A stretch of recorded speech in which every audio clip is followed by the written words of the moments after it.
On June 29th of 2019, this 48-year-old Korean actress was found dead in a hotel room in Jeonju, North Jeolla Province. The late actress participated in a lot of movies and dramas that many K-pop fans are familiar with, such as Bread, Love and Dreams, and The Moon That Embraced the Sun. To many, the news of the actress's sudden suicide was shocking. However, according to insider reports, Jeon Misun has been getting treatment for depression for a while now. At first, many speculated that this might not be a simple suicide case because of many reasons. 1. It has only been 2 weeks since the actress signed a new contract with a new agency. 2. She has a fully filmed movie awaiting to be screened. 3. She has a son in elementary school. However, after thorough investigation, the police in fact confirmed that Jeon Misun entered the hotel room around 1 a.m. by herself, called her father at around 1:40 a.m., and then after approximately 2 hours, committed suicide by hanging herself. The news was more of a shock to many people compared to other suicide-related news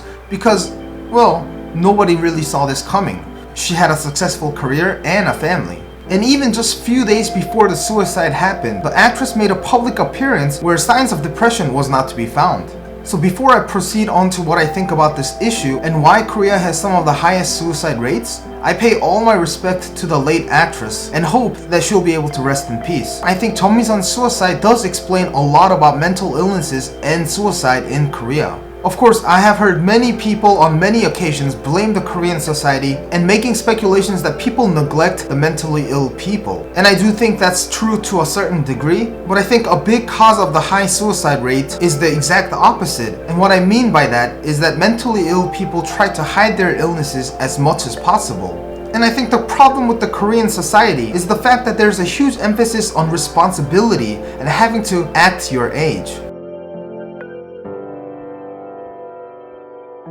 For example, if I am a hyung of somebody, it is often understood that I will buy the meal or buy the coffee because as someone older, you are obligated to take on that burden. Of course, this is a very light example, but if we apply this concept to Jeon Misun's case, not only was she a mother, but she was a 선배 of many actors and actresses. So the burden of her having to hold in that emotional breakdown, and personally feeling the need to hide the depression from everybody, must have been very painful for her.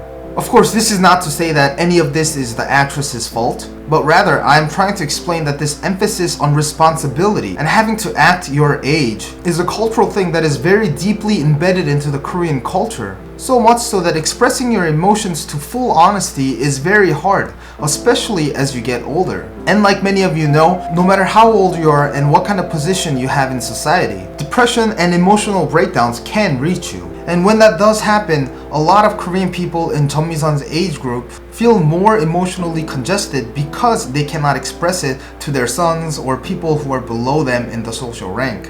Again, I hope with all of my heart that the late actress will rest in peace, also that her family members will be able to get through this as well. For more K-pop news and interesting information on Korea, like this video and subscribe to my channel. Until then, see you next time guys.